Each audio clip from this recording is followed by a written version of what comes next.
अच्छा सुनो, सब्सक्राइब करते वक्त ना घंटी बजा देना ताकि जब मैं ऑनलाइन आऊँ तो तुम्हारे फोन की भी नमस्कार दोस्तों, आप सभी का स्वागत है हमारे YouTube चैनल पर। तो आज हम बात करेंगे नाव एवं धारा संबंधी प्रश्न। जी हाँ दोस्तों, देखिए बहुत बार पेपर में इस चैप्टर से भी क्वेश्चन बन जाता है। यूपी टेट, सी टेट एवं अन्य टेट की पूर्व परीक्षाओं में नाव एवं धारा संबंधी से पूछे गए प्रश्न हम देखेंगे। सी टेट में प्रश्न आ चुका है और यूपी टेट में भी पूछा गया है इस चैप्टर से प्रश्न। तो आप लोग इस वीडियो को शुरू से लेकर अंत तक देखिएगा, तो जो भी इस टॉपिक से क्वेश्चन बनेगा उसको आप समझ पाएंगे कि कैसे मतलब इस टॉपिक से क्वेश्चन बन सकता है। Problem based on boat and stream. ठीक है, देखिए सबसे पहले आपको यह जानना है कि शांत जल क्या होता है। यदि नदी के जल की गति शून्य हो तो इसे शांत जल कहते हैं। जैसे कोई नदी में जाए, उसमें कोई बहाव नहीं दिख रहा, बिल्कुल शांत हो, तो उसको शांत जल कहेंगे। धारा या प्रवाह किसे कहते हैं? यदि नदी या अन्य ऐसे ही स्थान में पानी बह रहा हो तो उसको धारा या प्रवाह कहते हैं। देखिए क्वेश्चन लगाने से पहले थोड़ा बहुत उसके बारे में बेसिक जानना जरूरी है। ठीक है, ऊर्ध्व प्रवाह या धारा के प्रतिकूल क्या कहते हैं? यदि नाव धारा के बहाव की उल्टी दिशा में बहती है तो इसको ऊर्ध्व प्रवाह या धारा के प्रतिकूल प्रवाह।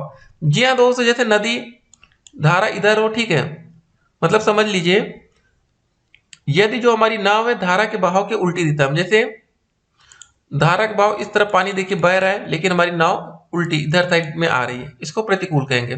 और एक कंडीशन ये होगी हमारी धारा के अनुप्रवाह, मतलब यदि नाव धारा के बहाव की दिशा में जाती है तो उसको अनुप्रवाह या धारा के अनुकूल प्रवाह कहते हैं। जैसे मान लेते हैं पानी इधर बह रहा है, इधर साइड बह रहा है, ऐसे ऐसे ऐसे ऐसे, तो इधर हम नाव भी लेके चले जा रहे हैं। ठीक है, अब कुछ महत्वपूर्ण सूत्र देखिए, कुछ याद होना हो आपको फार्मूला जरूर पता होना चाहिए। शांत जल में मान लेते हैं अगर नाव की गति x किलोमीटर प्रति घंटा है, धारा की गति y किलोमीटर प्रति घंटा है, तो क्या होगा? जब हम धारा की दिशा में जाएंगे तो हमारी स्पीड क्या हो जाएगी? x और y, मतलब नाव की गति प्लस धारा की गति दोनों जुड़ जाएगी। लेकिन अगर हम विपरीत दिशा में जाएंगे तो x नाव की गति में से धारा की गति को घटा लिया जाएगा, ये कंडीशन होगी। ठीक है, फार्मूला जरूर पता होना चाहिए। और एक और कंडीशन देखिए, यदि धारा की दिशा में नाव की गति a किलोमीटर प्रति घंटा है, धारा की विपरीत दिशा में नाव की गति, ठीक है, मतलब एक तो धारा की दिशा में नाव की गति पता है, धारा की विपरीत दिशा में नाव की गति पता है, तो शांत जल में जो नाव की गति आएगी इसका औसत 1/2 a प्लस b किलोमीटर प्रति घंटा। इसमें धारा की गति क्या हो जाएगी? 1/2 a माइनस b। ठीक है, नाव की गति धारा की गति, ये फार्मूला आपको पता होना चाहिए। उसके बाद देखिए और जो फार्मूला उसको पहले हम देख लेते हैं, उसके बाद हम बात करेंगे। एक फार्मूला आपका यहां देखिए बन रहा है, स्थिर पानी में एक व्यक्ति एक नाव, ठीक है, x किलोमीटर प्रति घंटा की चाल से खेता है, एक धारा जो y किलोमीटर प्रति घंटा की चाल से बह रही है, उसको एक स्थान पर जाने और प्रारंभ किए हुए स्थान पर वापस आने में t घंटे का समय लगता है। दोनों स्थानों के बीच की दूरी है t हो जाएगी। देखिए दोस्तों, ये फार्मूला याद होना चाहिए। क्या फार्मूला हो जाएगा? t ब्रैकेट में x square minus y square upon 2x। एक और दोस्तों हमारा फार्मूला बनता है, देखिए फार्मूले हम आपको बताते हैं उसके बाद क्वेश्चन को शुरू कर देंगे। देखिए एक और हमारा फार्मूला बन सकता है, सूत्र बन सकता है, कौन सा? एक नाव या तैराक की धारा की प्रतिकूल दिशा में जाने में का जो समय धारा की अनुकूल दिशा में जाने का समय का अगर n गुना है, यदि नाव या तैराक की चाल x किलोमीटर प्रति घंटा है और धारा की चाल y किलोमीटर प्रति घंटा है, तो इसका जो फार्मूला बनेगा x बराबर y n प्लस 1 अपॉन में n माइनस 1। ठीक है, फिर से सुन लीजिएगा, इसको लिख लीजिएगा फार्मूला को। ये कंडीशन कब यूज करेंगे? एक नाव या तैराक का धारा की प्रतिकूल दिशा में जाने का समय धारा की अनुकूल दिशा में जाने के समय का अगर n गुना है, यदि नाव या तैराक की चाल x किलोमीटर प्रति घंटा है और धारा की जो चाल है y किलोमीटर प्रति घंटा है, तो ये फार्मूला हमारा यूज होगा। ठीक है, फार्मूला के काम हमारा खत्म हो गया। अब सीधे प्रश्नों पर आएंगे। पहले वो क्वेश्चन देखेंगे जो आपके पेपर में बने थे, उसके बाद एग्जाम्पल के ये सारे क्वेश्चन को भी हम देखेंगे। तो पहला क्वेश्चन जो आपके पेपर में आया था कि नदी में एक नाव की चाल 20 किलोमीटर प्रति घंटा है और एक दूसरी नाव की चाल 23 किलोमीटर प्रति घंटा है। ठीक है, तो ये दोनों नाव एक ही दिशा में एक स्थान से एक समय पर चलती है, तो 3.5 घंटे के पश्चात इनके बीच की दूरी क्या होगी? कितने घंटे के पश्चात? 3.5 घंटा। 3.5 घंटा आप ऐसे लिख सकते हैं। ठीक है, ये हमें बताना है। तो आपको पता होगा दूरी निकालना है तो दूरी बराबर होता है चाल गुणे समय। दूरी का फार्मूला क्या होता है? दूरी बराबर चाल गुणे समय। ठीक है, तो देखिए पहले जो हमारी पहली नाव है, ठीक है, इसकी स्पीड और जो दूसरी नाव है उसकी स्पीड हमें देखनी पड़ेगी। एक नदी एक नाव की चाल 20 किलोमीटर प्रति घंटा है। ठीक है, तो 20 किलोमीटर प्रति घंटा ये दी गई है चाल। समय कितना दिया गया है? 3.5 घंटा। 3 से 1/2, या इसको हम ऐसे लिख सकते हैं 3.5 भाग करेंगे 2 एकम 2 तो 5 10 ऐसे ना, तो इसको गुणा कर लीजिए। 35 दूनी 70 होता है, ऐसे कर लेंगे। ठीक है, 35 दूनी 70, एक जीरो और रहेगा, एक अंक पर दशमलव लग जाएगा, इतना किलोमीटर हो गया। जो हमारी पहली नाव होगी, एक नाव की चाल ये होगी, हमारी फर्स्ट नाव ये आ जाएगी। और हमारी जो सेकेंड नाव है उसकी जो स्पीड दी गई है 23 किलोमीटर प्रति घंटा, जिसको 23 में 3.5 से गुणा कर देंगे, कितना आ जाएगा? गुणा करिए, 5 दिया 15, 5 दूनी 10, 11, 3 त्रिका 9, 3 दूनी 6। ठीक है, 5 आ जाएगा, 9 1 10 आ जाएगा, 6 1 7 1 8 आ जाएगा, 80.5 आएगा। ठीक है, ये हमारा आ गया। दूसरी नाव की जो स्पीड है, मतलब दूरी है, वो इतनी आ गई। बोला गया था कि 3.5 घंटे पश्चात उनके बीच की दूरी, मतलब 80.50 में से 70 घटा लेंगे, यही उसके बीच की दूरी आ जाएगी, जो मतलब आएगा यहाँ 5 आएगा, 8 0, 8 में से 7 गया 1, तो दोस्तों हमारा फाइनल आ गया 10.5 किलोमीटर। यही हमें बताना था। ठीक है, बहुत ही आसान सा क्वेश्चन था, फिर से समझा देते हैं। बोला गया था प्रश्न में कि एक नदी में एक नाव की चाल 20 किलोमीटर प्रति घंटा है और एक दूसरी नाव की चाल 23 किलोमीटर है। ठीक है, 3.5 घंटे के पश्चात बोला गया था एक ही दिशा में एक ही स्थान से एक ही टाइम पर चल रही है, तो हम दूरी बराबर चाल गुणे समय का फार्मूला यूज करेंगे। तो पहली बार पहले नाव की दूरी दूसरी नाव की दूरी निकाल दिए, दोनों को घटा दिए, तो हमें पता चल गया उनके बीच की दूरी क्या होने वाली है। ठीक है, तो इतना अंतर आ जाता है। देखिए थोड़ा बहुत स्पीड ऊपर नीचे होता है तो इतना अंतर आपको देखने को मिलेगा। ठीक है, ये क्वेश्चन कंप्लीट। अगला प्रश्न देखते हैं जो कि यूपी टेट में पूछा गया था। एक मोटर बोट जिसकी शांत जल में चाल 15 किलोमीटर प्रति घंटा है, धारा के विपरीत 36 किलोमीटर जाने और शुरुआत स्थान पर वापस आने में 5 घंटे का समय लगता है, धारा का प्रवाह चाल ज्ञात करना है। ठीक है, हमें चाल ज्ञात करना है। अभी हमने फार्मूला देखा था, दूरी बराबर होता है चाल गुणे समय। इस फार्मूले को भी दोस्तों लिखकर याद कर लेना, इसको याद होना ही चाहिए। तो हमें चाल बराबर फार्मूला क्या हो जाएगा? दूरी बटे समय। ठीक है, ये फार्मूला हम यूज करेंगे, लेकिन कैसे यूज करेंगे आइए देखते हैं। प्रश्न में बोला गया एक मोटर बोट जिसकी शांत जल में चाल 15 किलोमीटर प्रति घंटा है। तो दोस्तों देखिए इस क्वेश्चन में एक और अच्छी बात है कि यहाँ पर हमें दिया गया है कि शुरुआती स्थान पर वापस आने में 5 घंटे का समय लगता है। समय तो हमें पता है, चाल ज्ञात करना, तो देखिए समय इधर कर लेंगे, तो ये हो जाएगा हमारा समय बराबर दूरी बटे चाल। ये फार्मूला है, लेकिन इस फार्मूले को हम दूसरे तरीके से लिखेंगे टी का मतलब टाइम होता है और डी का मतलब डिस्टेंस अपान दोस्तों जो हमारी चाल हो जाएगी, देखिए एक में हो जाएगी हमारी बी प्लस आर। ठीक है, बी का मतलब दोस्तों यहाँ पर बोट से था। ठीक है, एक मोटर बोट जिसकी शांत जल में चाल इतनी है, प्लस में हो जाएगा d upon b minus r, धारा के विपरीत में भी है। ठीक है, यहाँ पर देखिए क्वेश्चन में बोला गया है कि धारा के विपरीत 36 किलोमीटर जाने और शुरुआती स्थान पर वापस आने में 5 घंटे का, तो बी माइनस आर ये फार्मूला हो जाएगा। इसका यूज करके हम इस क्वेश्चन को करेंगे। टी का मान देखिए समय दिया गया 5 घंटा, और यहाँ पर देख सकते हैं सब कुछ किलोमीटर में ऐसे दिया गया। अगर कुछ मीटर में होता तो कुछ चीजों को मिनट या सेकंड में बदलना पड़ता। टी का मान 5 है, दूरी 236 है। ठीक है, और यहाँ पर देख सकते हैं 36 किलोमीटर आने, ये देखिए शांत जल में जो चाल दी गई है 15 किलोमीटर प्रति घंटा, तो बी का मान यहाँ हो जाएगा 15 प्लस आर प्लस का 36 अपान 15 माइनस आर। ठीक है, बस इसको अब सॉल्व कर लेंगे, यही हमारा फाइनल आंसर आ जाएगा। हो गया है क्वेश्चन लगभग।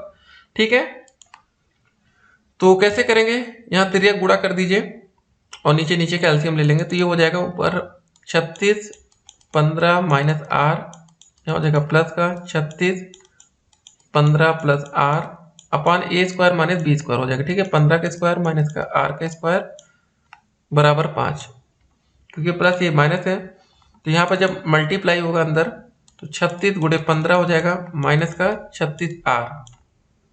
ठीक है, प्लस का 36 गुणे 15 प्लस का हो जाएगा 36 इंटू आर अपान में, या तो इसको सॉल्व कर लीजिए दोस्तों या तो अभी इसको रहने दीजिए। ठीक है, या तो इसको सॉल्व करेंगे, आ जाएगा 225 माइनस का आर स्क्वायर आ जाएगा बराबर यहाँ 5 हो जाएगा। 36 आर से 36 आर कट जाएगा। ठीक है, देखिए क्वेश्चंस को स्टेप बाय स्टेप अगर आप लोग करते हुए चलेंगे तो प्रश्न आसान होता हुआ चलता है। ठीक है, नहीं करते तो फिर वही होता है, दिक्कत होती है। तो एक काम करते हैं हम लोग, यहाँ पर ये 225 ये जो आ रहा है इसको तिरिया गुणा कर लेते हैं, इधर आ जाएगा ये जगह 5 इंटू 225 माइनस का आर स्क्वायर बराबर ऊपर क्या बचा था 36 गुणे 15 प्लस 36 गुणे 15। ठीक है, एक काम करते हैं हम लोग यहाँ पर, देखिए क्वेश्चन को आसान किया जाता है, ठीक है, ना कि कठिन। 36 अगर कॉमन ले लेंगे तो कितना बचेगा अंदर 15 प्लस 15, 15 15 30 होता है, तो 36 गुणे यहाँ पर 30 हो जाएगा, तो यहाँ पर वैसे लिख लेते हैं। ठीक है, अभी या तो इसका चाहते तो डायरेक्ट मल्टीप्लाई भी किया जा सकता था, ऐसा नहीं है, लेकिन सोच रहे हैं कि मल्टीप्लाई थोड़ा कम रहे। 5 से भाग करिए, 5 छंग 30। ठीक है, इतना हो गया, ये होएगा 225 माइनस का आर स्क्वायर बराबर 6 गुणे 36, 6 छंग 36, 6 त्रिक 18, 3 21। ठीक है, आर स्क्वायर को उधर ले चलते दोस्तों, हो जाएगा हमारा आर स्क्वायर माइनस का 225 और यहाँ पर क्या रहेगा प्लस का 216 बराबर 0 हो जाएगा। तो ये हो जाएगा आर स्क्वायर 225 में 16 कटेगा, कितना बचेगा 9 बचेगा बराबर 0, या आर स्क्वायर बराबर इसको 9 कर दीजिए, या आर बराबर हो जाएगा √9, या आर का मान आ जाएगा 3 किलोमीटर प्रति घंटा।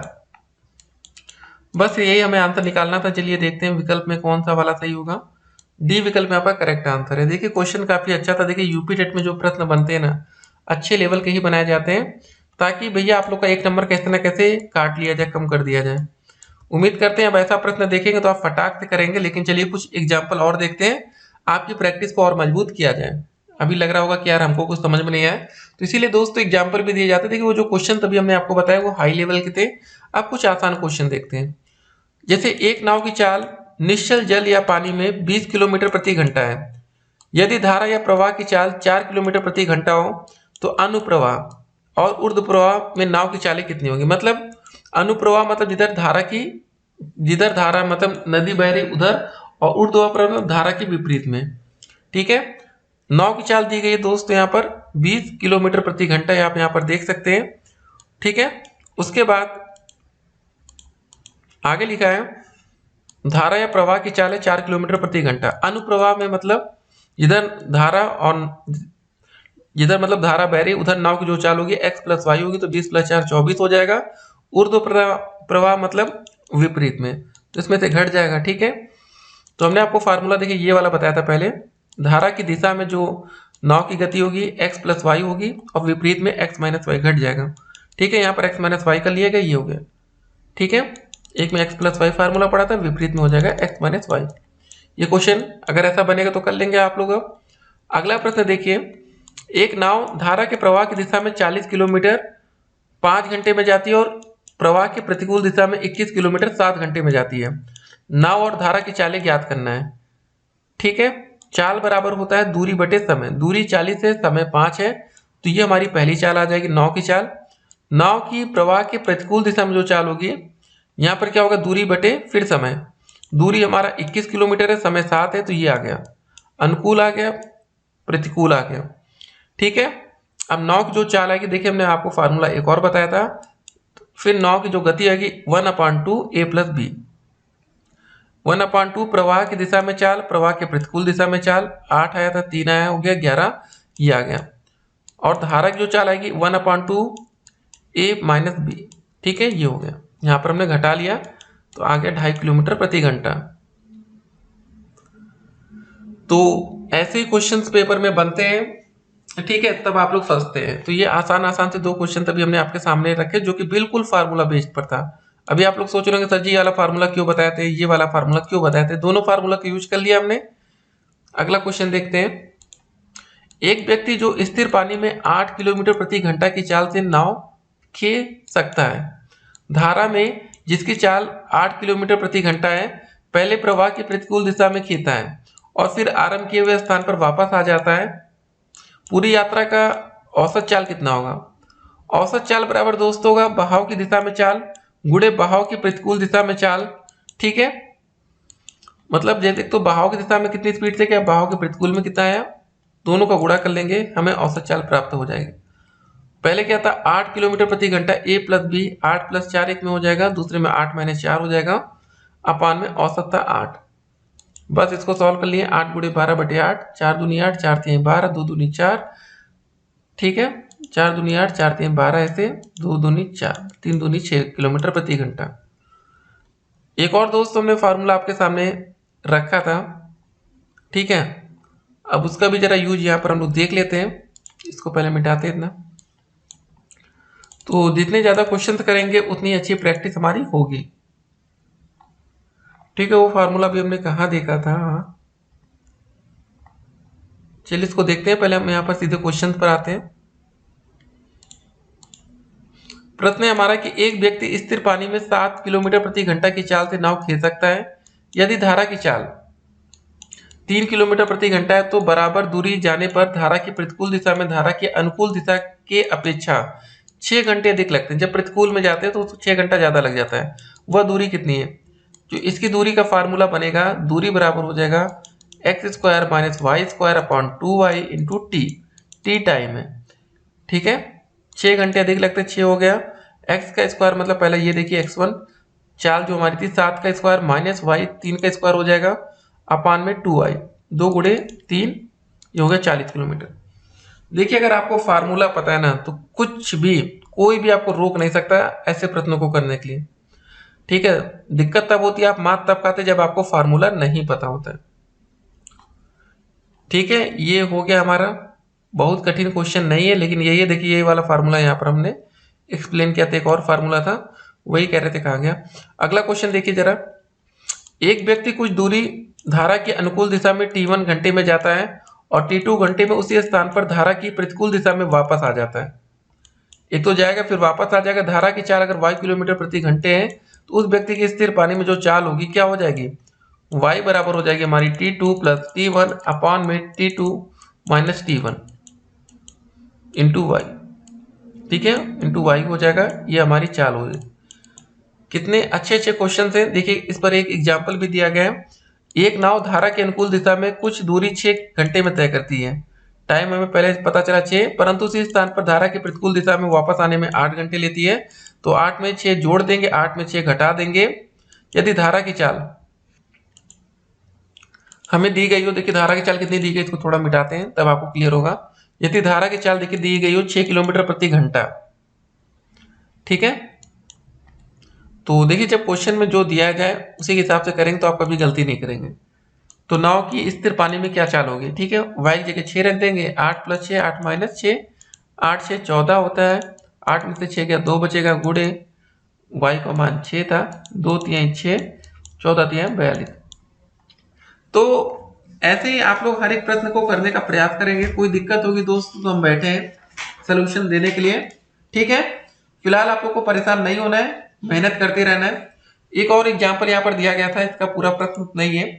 एक व्यक्ति स्थिर पानी में 6 किलोमीटर प्रति घंटा की चाल से नाव खींच सकता है। इस फार्मूले पर देखिए क्वेश्चन है, ठीक है, स्थिर पानी में 6 किलोमीटर प्रति घंटे की, और यदि धारा 2 किलोमीटर प्रति घंटे की चाल से वह बह रही हो, तो यहाँ हो जाएगा हमारा x का मान हो जाएगा 6, y का मान हो जाएगा 2। उसको एक स्थान पर जाने और वहां से वापस प्रारंभिक स्थान में आने में आगे बता रहे टोटल उसको 3 घंटे लगते हैं। तो दोनों स्थानों के बीच की दूरी आपको बतानी थी। तो जो दूरी का फार्मूला हमने बता रखा है t, क्या हो जाएगा दूरी का फार्मूला, ये देखिए दिया गया ये। तो दोस्तों d बराबर हो जाएगा हमारा t x square minus y square upon में 2x। टी का मान यहाँ पर है 3 घंटा, x का मान है 6 का स्क्वायर करेंगे माइनस 2 का स्क्वायर करेंगे अपॉन में 2 इंटू 6 क्या हो जाएगा 3, 6 छंग 36, 2 दूनी 4 अपॉन में 12, 3 एकम 3, 3 चौके 12, 36 में से 4 गया 32 बटे 4, 4 बटे 32। ठीक है, 8 किलोमीटर दूरी हमारी आ गई। तो ये क्वेश्चन भी हमारा हो गया। तो उम्मीद करते हैं दोस्तों कि आप अच्छे से पढ़ेंगे और अच्छा स्कोर करेंगे पेपर में। ठीक है, यही उम्मीद के साथ इस वीडियो को यहाँ पर समाप्त किया जाएगा। हाँ, एक बात और, अगर आप लोग अभी तक हमारे टेलीग्राम ग्रुप को ज्वाइन नहीं किए हैं तो कमेंट बॉक्स में हमने लिंक दे दिया, उसको ज्वाइन कर लीजिएगा। अभी सब्सक्राइबर हमारे जो टेलीग्राम पर हैं वो 8 से 9 है। ठीक है, चैनल नया है तो सब्सक्राइबर कम ही होंगे, लेकिन एक टाइम ऐसा आएगा जब उस पर सब्सक्राइबर हमारे 8 से 9 लाख भी होंगे। ठीक है, अगर कोई दिक्कत हो इस टॉपिक के क्वेश्चन में तो आप लोग कमेंट करिएगा। और देखिए, पेपर में क्वेश्चन बहुत कठिन नहीं बनता, तो आप देख सकते हैं एक क्वेश्चन बिल्कुल आसान सा भी बना था। सिर्फ बताइए, चाल दिया गया था, दोनों का दूरी बराबर चाल गुणे समय के फार्मूले से हमने निकाल लिया था। तो कितने आसान क्वेश्चन भी आते हैं पेपर में, बस वही है कि प्रैक्टिस आपकी कितनी है। जो बच्चे अच्छे खासे फार्मूले पढ़कर जाएंगे उनको आसान क्वेश्चन में दिक्कत नहीं होती है। ठीक है, तो चलिए दोस्तों, मिलते हैं एक और वीडियो में, तब तक के लिए stay connected. All the best paper के लिए।